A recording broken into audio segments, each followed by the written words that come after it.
नमस्कार, बहुत बहुत स्वागत है आप सभी का बाजार शास्त्र में। मैं हूं प्रियंका उपल-आनंद और हमारे साथ हमारे शो के एक्सपर्ट सुनील मेगलानी बने हुए हैं। सुनील, हम पहले बात कर चुके हैं इस बारे में कि शेयर बाजार एक कारोबार है, इसे जुए की तरह नहीं समझे। इस कारोबार के अपने फायदे हैं, इन्हें आप बता भी चुके हो, लेकिन सिर्फ इस कारोबार को ही क्यों चूज किया जाए? कारोबार कई तरह के होते हैं, लेकिन शेयर बाजार को एज अ बिजनेस चूज करने के पीछे क्या इंपॉर्टेंट रीजंस होने चाहिए? देखिए, इंपॉर्टेंट रीजंस उसके सामने बहुत हैं। व्यापार जब भी हम कोई चूज़ करते हैं तो उसमें हमारा कंफर्ट होना ज़रूरी है। कई लोग ऐसे हैं जो उनके फादर कर रहे हैं, वो वही काम करते हैं। इस व्यापार के काफ़ी ऐसे फ़ायदे हैं जो नॉर्मल हमारे ट्रेडिशनल जो बिजनेसेस हैं उनमें नहीं होते। अगर हम इसको समझ पाते हैं, हमें इसकी जानकारी हो जाती है, तो इस व्यापार में इतने फ़ायदे हैं जो बाकी किसी दूसरे बिजनेसेस में हमें नहीं देखने में मिलते हैं।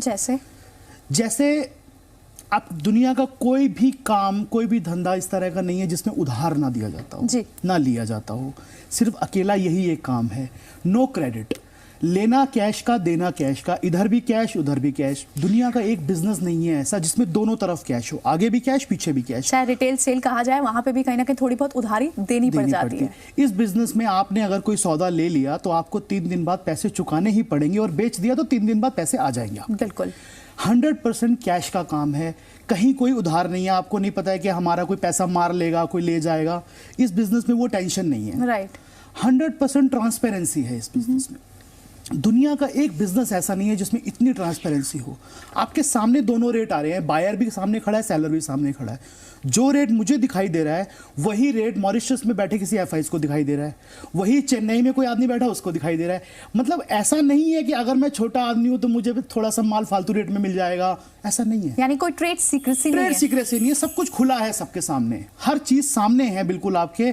आपका मन है आप उसमें ले लीजिए, आपका मन नहीं है छोड़ दीजिए, रेट यही है। राइट तीसरी चीज, बल्क डिस्काउंट नहीं है यहाँ पे। आप 1 शेयर लेंगे, 1 लाख शेयर लेंगे, 1 करोड़ शेयर लेंगे, एक ही रेट है। यानी ऐसा नहीं कोई कह सकता। दुनिया का एक बिजनेस नहीं दिखा सकते आप मुझे। आप चेयर लेने जाते हैं, आप कहते हैं मैं 1 लूंगा, आपका रेट अलग। आप लेते हैं 1000 लूंगा, आपका रेट अलग।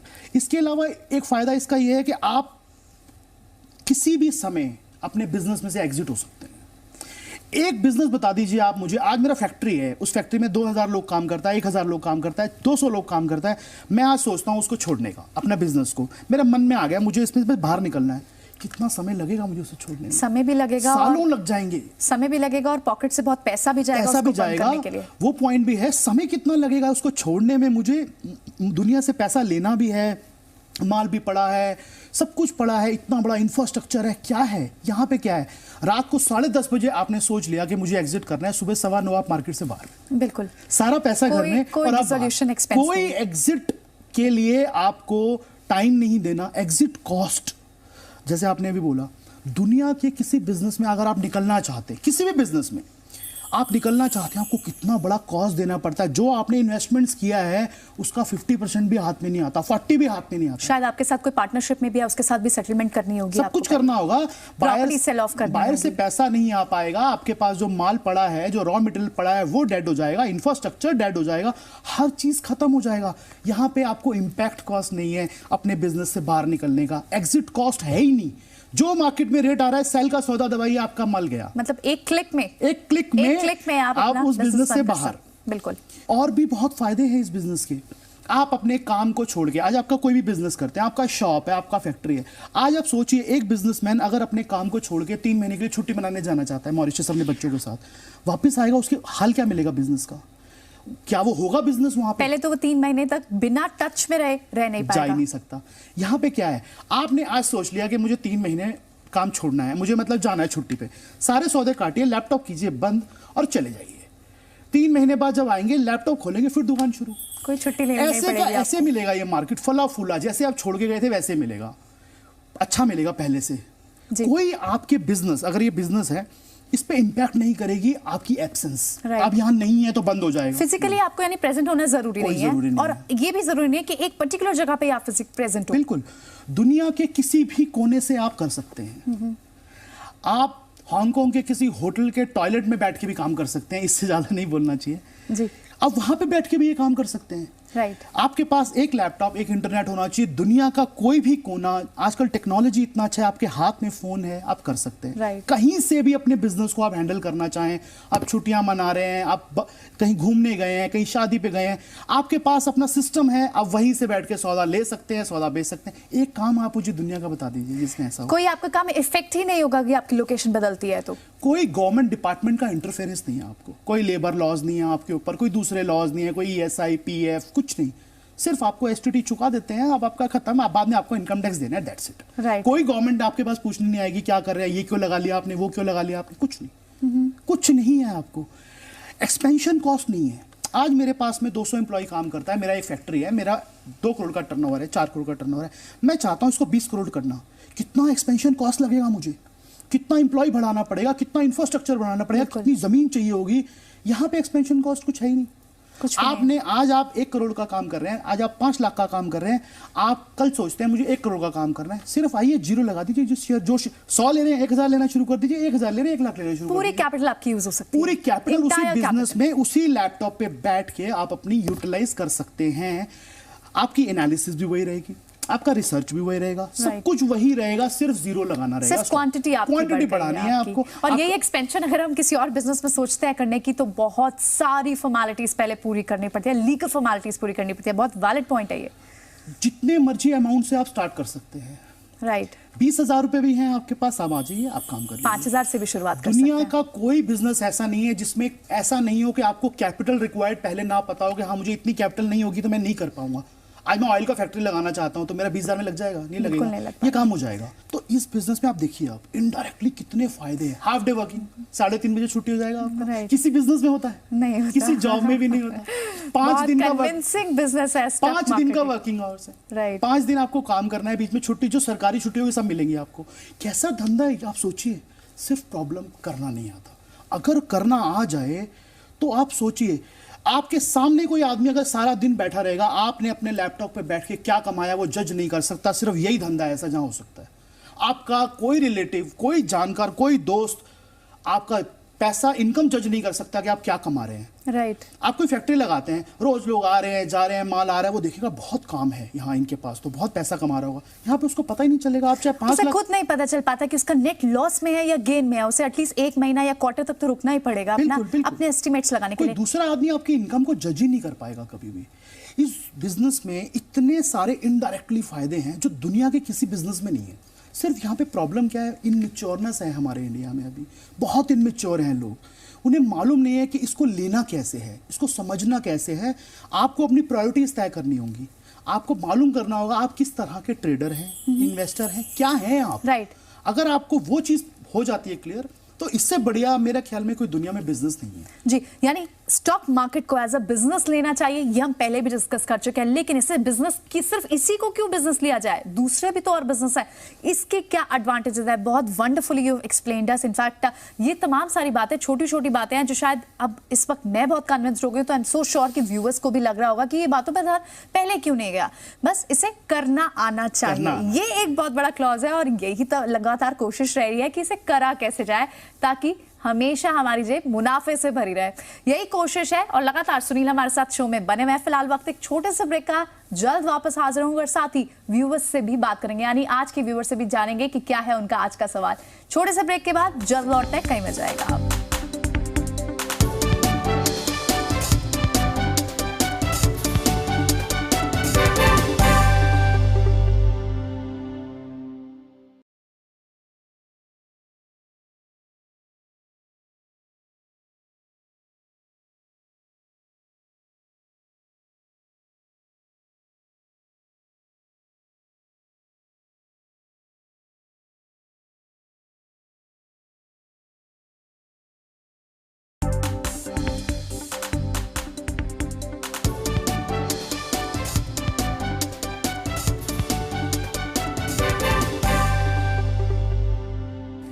ब्रेक के बाद एक बार फिर आपका स्वागत है। आप देख रहे हैं बाजार शास्त्र और बात यहाँ ये हो रही है कि स्टॉक मार्केट को क्या एडवांटेजेस होंगे अगर एज अ बिजनेस लिया जाए तो।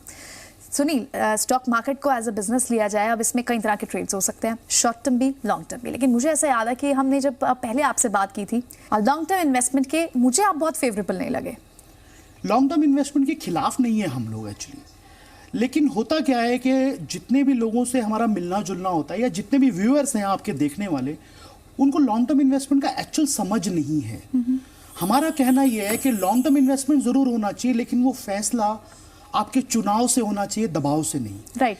जितने भी इन्वेस्टर हैं, जितने भी ट्रेडर हैं, उनका ये फैसला चुनाव से नहीं होता है, दबाव से होता है। वो लेते हैं और फंस जाते हैं, फिर वो लॉन्ग टर्म हो जाते हैं। बहुत बड़ा फर्क है ये चुनाव और दबाव में। फिर उसमें आपको मालूम होना चाहिए कि आपको किस तरह के स्टॉक चुनने हैं। जैसे मैंने शायद पहले भी एक बार कहा है कि आज से 20 साल पहले अगर आप याद करेंगे तो आज की डेट में कोई कंपनी ऐसा नहीं याद आएंगी आपको जो आज भी चल रही हैं, सिर्फ आप उंगली पे गिन सकते हैं। इसका मतलब जब आप इतनी लंबी इन्वेस्टमेंट की बात करते हैं, 10 साल 5 साल, तो आपको चुनाव जो है कंपनियों का वो बड़ा ही अलग तरीके से करना पड़ता है कि हाँ, एक ये कंपनी मान लीजिए स्टेट बैंक ऑफ इंडिया, हम एक बात कर रहे हैं। अब वो एक हिंदुस्तान के अंदर, हमारे इंडिया में बैंकिंग इंडस्ट्री का 25% सिर्फ अकेला होल्ड करता है। उस बैंक की लार्जेस्ट पब्लिक सेक्टर बैंक है वो। उस बैंक की प्रोबेबिलिटी बहुत हायर साइड पे है कि जब तक हमारा इंडिया जिएगा, जब तक हम आगे काम करेंगे, वो बैंक रहेगा। यानी to make it very clear कि अगर आप एक स्टॉक, जिस तरह से आप एक्सप्लेन कर चुके हो कि अगर एक स्टॉक आप खरीदते हो और आपके लेवल से नीचे चला जाता जा रहा है और उस वजह से मजबूरी से आपको उसमें लॉन्ग टर्म इन्वेस्टर बनना होता है, तो वो लॉन्ग टर्म इन्वेस्टर नहीं कह रहे हैं हम, उसकी बात यहाँ नहीं कर रहे। बिल्कुल उसकी बात नहीं कर रहे। और वो उस टाइप का जो लॉन्ग टर्म इन्वेस्टर है, एक्चुअली वो लॉन्ग टर्म इन्वेस्टमेंट का फायदा ही नहीं उठा पाता, क्योंकि उसने वो जो हुआ है उसके साथ वो बाय फोर्स हो गया। यानी अगर एक व्यूअर है, अगर एक इन्वेस्टर है, वो ये सोचता है कि मैं SBI खरीदता हूँ या मैं इन्फोसिस खरीदता हूँ, मैं रिलायंस इंडस्ट्रीज का एग्जाम्पल ले लेते हैं हम। अगर वो रिलायंस इंडस्ट्री आज खरीदने का फैसला करता है लॉन्ग टर्म के व्यू के लिए, तो वो ये भूल जाए कि D6 की प्रोडक्शन गिरती जा रही है, तो भी उसे फर्क नहीं पड़ना चाहिए। 3 महीना, 6 महीना, साल, 2 साल या 3 साल, वो अपना लेवल और अपना माइंडसेट 3 साल के बाद का ही रखे। बिल्कुल, मैं आपको हम आपको जो है यही बता रहे हैं कि लॉन्ग टर्म इन्वेस्टर जो होते हैं, अगर मान लीजिए 2500 का स्टेट बैंक है, वो नीचे आ गया, अब बाय फोर्स अगर कोई लॉन्ग टर्म बन गया है स्टेट बैंक में, तो उसका इंतजार सिर्फ 2500 तक रहेगा कि मेरा जिस दिन रेट आएगा ना, मैं उस दिन निकल जाऊंगा। और 2500 के बाद अगर इसका अपट्रेंड बना, हाँ, 2500 के बाद वो स्टॉक चाहे 10,000 का हो जाए, उसको कुछ मिला तो नहीं। राइट। लेकिन अगर आपका अप्रोच ये है कि नहीं, 2500 से अगर 1600 आ गया तो भी मैं रखूंगा, 1000 आ गया तो भी मैं रखूंगा, और 5000 जाएगा तो भी मैं रखूंगा, और मैं 5 साल तक इसको वेट करूंगा जब तक मुझे सफिशिएंट प्रॉफिट नहीं आता इसमें जो मैंने सोच रखा है। राइट। तो आपका क्या, हमारा कहने का मतलब यह है कि अगर आप बाय चॉइस बने हैं तो आप इन चीजों को नहीं देखेंगे मूवमेंट को, लेकिन अगर आप बाय फोर्स बने हैं ना, तो उसमें प्रॉब्लम ये आएगा, आपका रेट आते ही आप एग्जिट कर जाएंगे और वो स्टॉक वहां से ऊपर जा रहा होगा। यानी लॉन्ग टर्म इन्वेस्टर बनिए, लॉन्ग टर्म के लिए रख लीजिए। बहुत बार सुनते हैं, लेकिन स्पेसिफिक और clear definition long term investor की है कि ऐसा स्टॉक जिसे आप खुद चूज करते हैं, दबाव में या मजबूरी में नहीं रख रहे हैं। बिल्कुल। और भी बहुत सारे सवाल हमारे साथ हमारे व्यूअर्स के हैं। एक व्यूअर है जिन्होंने बहुत इंटरेस्टिंग सवाल हमसे पूछा है। हमारे साथ उपकार शर्मा है फोन लाइन पर अलीगढ़ से। जी उपकार, बहुत बहुत स्वागत है आपका बाजार शास्त्र में। पूछे अपना सवाल। मैम, मेरी एक क्वेरी है स्टॉप लॉस के रिगार्डिंग। जी। मैं वैसे ट्रेडिंग करता हूँ और ये सभी एक्सपर्ट बताते हैं कि स्टॉप लॉस के लिए आपको स्टॉप लॉस का ध्यान रखना चाहिए कि उसको सही या सही समय पे लगाना है। तो मुझे ये कैसे पता चलेगा कि सही स्टॉप लॉस कहाँ लगाना है? चलिए, बहुत बहुत शुक्रिया उपकार अपना सवाल पूछने के लिए। बिल्कुल, बहुत वैलिड पॉइंट। स्टॉप लॉस कई बार हमें एक्सपर्ट्स भी बता रहे होते हैं टीवी पे कि स्टॉप लॉस आप लगाइए, इस लेवल से इतना % नीचे स्टॉप लॉस लगा लीजिए। एक्चुअली पहले तो ये समझ लेते हैं कि स्टॉप लॉस लगाना कहाँ है। हम मान गए कि लगाना है, लेकिन कहाँ लगाना है, कैसे डिसाइड करें? देखिए, मैं इसको आपको चार्ट पे समझाना चाहता हूँ। अब देखिए, ये चार्ट है एक, इस चार्ट में आप ये देख रहे हैं कि ये स्टॉक ऊपर की तरफ जा रहा है, और इस स्टॉक के अंदर जब ये ऊपर की तरफ जा रहा है तो उसमें कई एरिया ऐसे हैं, हमने पहले भी डिस्कस किया है, कि जहाँ पे इस तरह की करेक्शंस आएंगी आपकी बीच बीच में। लेकिन आप ये देख पा रहे हैं कि इस तरह की कोई भी करेक्शन अपने पिछले वाले लो को, जो उसने लो क्रिएट किया है, उसको काट नहीं पा रही है, क्योंकि ये स्टॉक एक अप ट्रेंड में चल रहा है। जी। तो स्टॉप लॉस का एरिया आपका वो होना चाहिए जहां से वो स्टॉक नीचे गिरेगा, तो आपको ऐसा मालूम चल जाएगा कि इसका साइकिल बदल चुका है। कई बार हम सुनते हैं इस तरह के अधूरे टाइप के एक्सपर्ट हैं जो बोलते हैं कि 2% का स्टॉप लॉस लगा लीजिए, 1% का स्टॉप लॉस लगा लीजिए। उन लोगों को एक्चुअली पूरी समझ नहीं है। यानी अगर आपकी 500 रुपए की बाय प्राइस है किसी स्टॉक की, उसका 1% नीचे लगा लीजिए, यानी 5 रुपए नीचे। लेकिन आप बताइए, 1% का स्टॉप लॉस, इसका मतलब आपका रिस्क एपेटाइट अगर 5 रुपए का है तो उस स्टॉक का स्टॉप लॉस जो है अब मतलब 5 रुपए नीचे हो जाना चाहिए। इसका मतलब ऐसा नहीं होता। 5 रुपए नीचे, 2 रुपए नीचे, 1%, 2%, आप कौन होते हैं डिसाइड करने वाले? लेट द स्टॉक डिसाइड कि उसका स्टॉप लॉस क्या है। भाव भगवान छे, हाँ भगवान, भाव को बोलने दीजिए। ये भाव यहां बोल रहा है कि ये मेरा एक लो बना हुआ है, मैं इस लो के नीचे नहीं जाऊंगा। अगर आपने यहां पे लिया है तो भी आपका ये स्टॉप लॉस है, यहां पे लिया है तो भी ये स्टॉप लॉस है, यहां पे लिया है तो भी ये स्टॉप लॉस है। चाहे 2% पे हो, चाहे 10% पे हो, चाहे 15% पे हो। अगर आपको लगता है स्टॉप लॉस बड़ा है और मैं नहीं ले सकता, ट्रेड मत कीजिए, आपके लिए स्टॉप लॉस ऊपर नहीं आएगा। आपने कि जो लेवल बोला कि आपकी बाय प्राइस यहाँ है और अगर आपका पिछला लेवल ये है, ये पिछला लेवल जो आप बार बार बता रहे हैं वो उसका सपोर्ट है, वो उसका सपोर्ट एरिया जहां उसने लो क्रिएट किया है। हमने पहले भी बात किया है, जब भी स्टॉक चलता है हायर लोज बनाता हुआ चलता है, हायर हाइज बनाता है। अब ये देखिए स्टॉक को, यहां से चला, पहले एक ये लो क्रिएट किया, फिर ये यहां आया, फिर एक ये लो क्रिएट किया, फिर यहां आया, फिर ये लो क्रिएट किया, फिर यहां आया। हर बार वो ऊपर जा रहा है, नया हाई बनाता जा रहा है, नया लो क्रिएट करता जा रहा है हायर साइड पे। तो जब भी हम कोई स्टॉक लेते हैं, हमें ये मालूम है कि अगर ये स्टॉक अप ट्रेंड में है तो उसका पहला सिग्नल ये है कि अपना पुराना वाला लो इसको काटना नहीं चाहिए। राइट। बाकी भी बहुत चीजें हैं, लेकिन एक ये हम लेते हैं व्यू कि हमको उसको पहला वाला लो जो बना रखा है उसको काटना नहीं चाहिए, तो हमारा स्टॉप लॉस वही एरिया रहेगा। अब हमारे लेने का प्राइस अगर उस एरिया के दूर है तो वो हमारी इच्छा है कि हम लें या ना लें, लेकिन स्टॉप लॉस हमारे लिए ऊपर नहीं आएगा। स्टॉप लॉस वही है, जो एरिया वही रहेगा। इसलिए हमारा कहना ये रहता है कि स्टॉप लॉस कभी भी परसेंटेज का नहीं होता है, वो हमेशा एक एरिया का होता है कि ये पर्टिकुलर एरिया, उसकी सपोर्ट या रेजिस्टेंस उस स्टॉक को काटनी नहीं चाहिए अगर वो इसी साइकिल में रहना चाहता है। एक्चुअली ये होनी चाहिए सही लॉजिक स्टॉप लॉस ढूंढने का। यानी स्टॉप लॉस अगर आपको लगाना है, आप ये कन्विंस्ड है कि स्टॉप लॉस लगाना है, लेकिन लगाएं कहां? आपकी बाय प्राइस से स्टॉप लॉस जितना नीचे है, 5% नीचे है, 2% नीचे है, 10% नीचे है, वहां आपका स्टॉप लॉस लगना चाहिए। ये होनी चाहिए सही कैलकुलेशन। बिल्कुल। अब ये स्टॉप सपोर्ट, जैसे कि हमने अभी जस्ट इसको डिस्कस किया, जाहिर सी बात है व्यूवर्स को अब ये भी दिमाग में आएगा कि ये कैसे पता चलेगा कि सपोर्ट स्टॉक का यहाँ है और ये कैसे पता चलेगा कि स्टॉक का रेजिस्टेंस का है। इसे भी समझेंगे, लेकिन एक छोटे से ब्रेक के बाद। कहीं मत जाएगा, आप बने रहे हमारे साथ। और एक बार फिर से व्यूवर्स को याद दिला दें कि अगर आप इस शो से जुड़ना चाहते हैं, तरीका बेहद आसान है। bazaarshastra@zenetwork.com पर आप हमें ईमेल कर सकते हैं अपनी query with your complete contact details. जल्द हाजिर होते हैं छोटे से ब्रेक के बाद।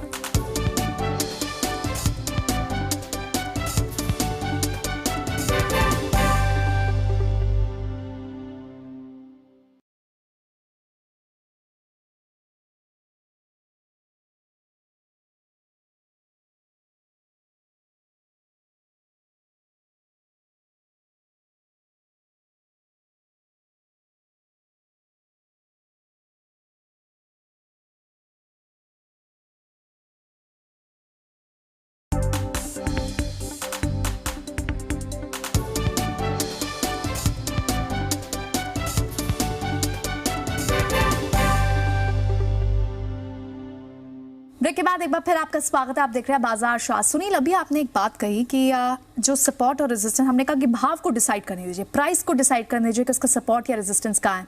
और ठीक है, हम स्टॉप लॉस लगाएंगे अकॉर्डिंग टू स्टॉप सपोर्ट, लेकिन प्राइस को कैसे पता कि ये मेरा सपोर्ट है और मुझे यहाँ रुक जाना है?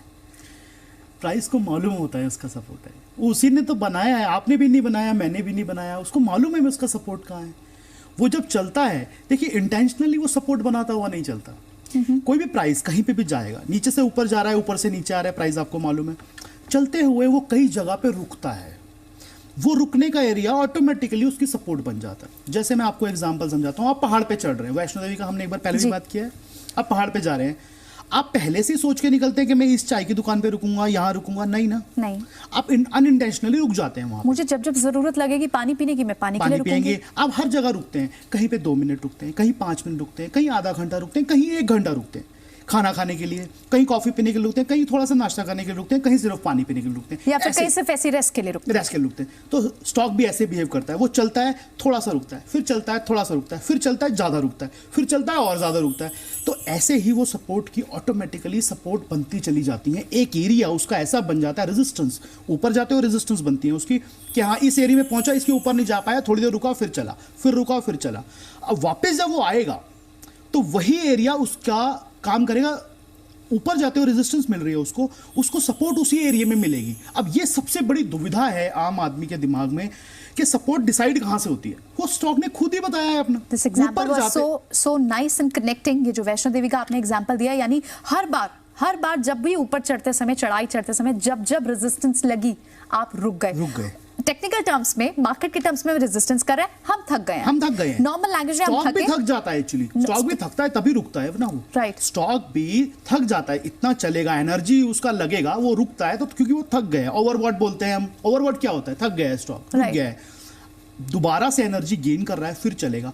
वापस में जब आते हैं, आप ध्यान दीजिए, वैष्णो देवी से जब भी उतरते हैं आपके स्टॉपेज कम होते हैं। राइट, स्टॉक्स में भी ऐसा ही होता है, स्टॉपेज कम लेता है, यानी नीचे धड़ाम से नीचे जल्दी से आता है, स्टॉपेज कम लेता है। लेकिन आपने ऊपर जाते हुए जो सबसे बड़ा वाला स्टॉपेज लिया था वो जरूर लेता है।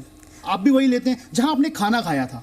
आप याद कीजिए, आप कभी भी गए होंगे, आपने जहां खाना खाया वापस में उतरते हुए खाना वहीं खाया होगा, क्योंकि वो कंफर्ट एरिया है आपका, जानी पहचानी सी जगह है, खाना टेस्ट किया हुआ है, पहले खाया हुआ है, यहाँ अच्छा था, वापस में उतर रहे हैं, यहीं खाएंगे। राइट, स्टॉक भी ऐसा ही होता है। जब वो उतरता है तो वो जहां पे बहुत ज्यादा समय उसने बिताया है ऊपर जाते हुए, नीचे आते हुए भी उसी एरिया में समय ज्यादा बिताएगा। मैं आपको चार्ट से समझाता हूं। जैसे मान लीजिए अब ये स्टॉक ऊपर जा रहा है, अब ये वाला एरिया इसकी एक जो है, इस एरिया के ऊपर नहीं जा पाया ये स्टॉक।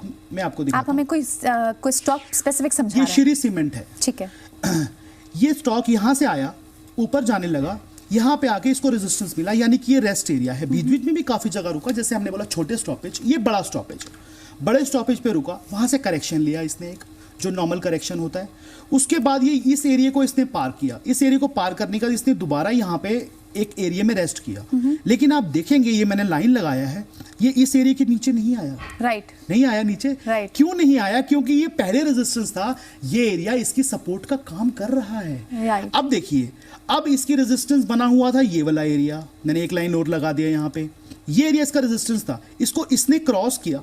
क्रॉस करने के बाद जब ये इसके पार निकल गया, उसके बाद वापस करेक्ट किया, तो कहां से नीचे नहीं गिरा? ये उसी सपोर्ट से। राइट, वो एरिया जो इसका रेजिस्टेंस का एरिया था, वो उसकी सपोर्ट का काम कर रहा है, क्योंकि जब वापस उतरेगा तो उस जगह उसे रुकना पड़ेगा।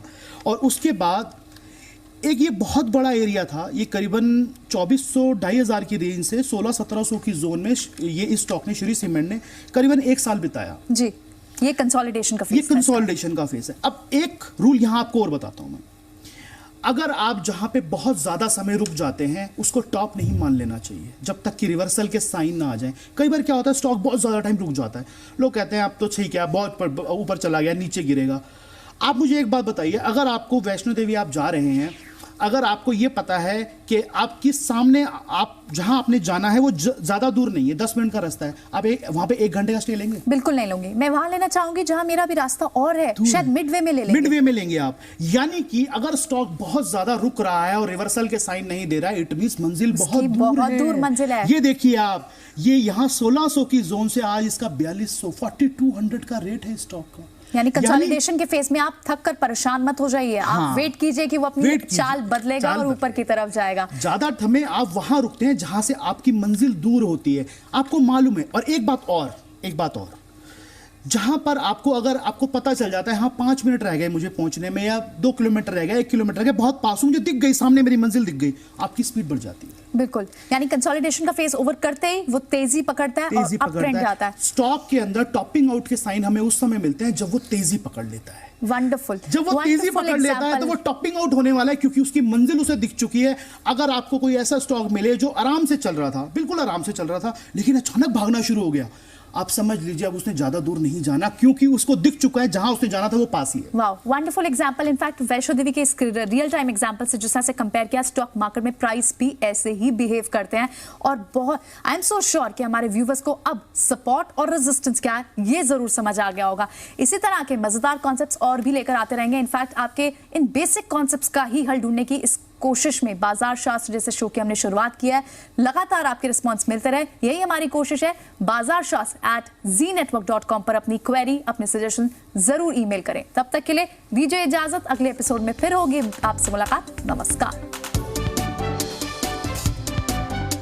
हम जब प्राइस को फॉलो कर रहे हैं तो एक्चुअली हम इनडायरेक्टली उस स्मार्ट इन्वेस्टर को फॉलो कर रहे हैं जो हमसे पहले एक्शन करेगा। यानी पहला सवाल हमारा ये क्लियर हुआ कि ऑपरेटर क्या होता है, कौन होता है ऑपरेटर। दूसरा, उसको फॉलो करना गलत नहीं है, लेकिन पता कैसे चला जाए कि ऑपरेटर यहाँ काम कर रहा है।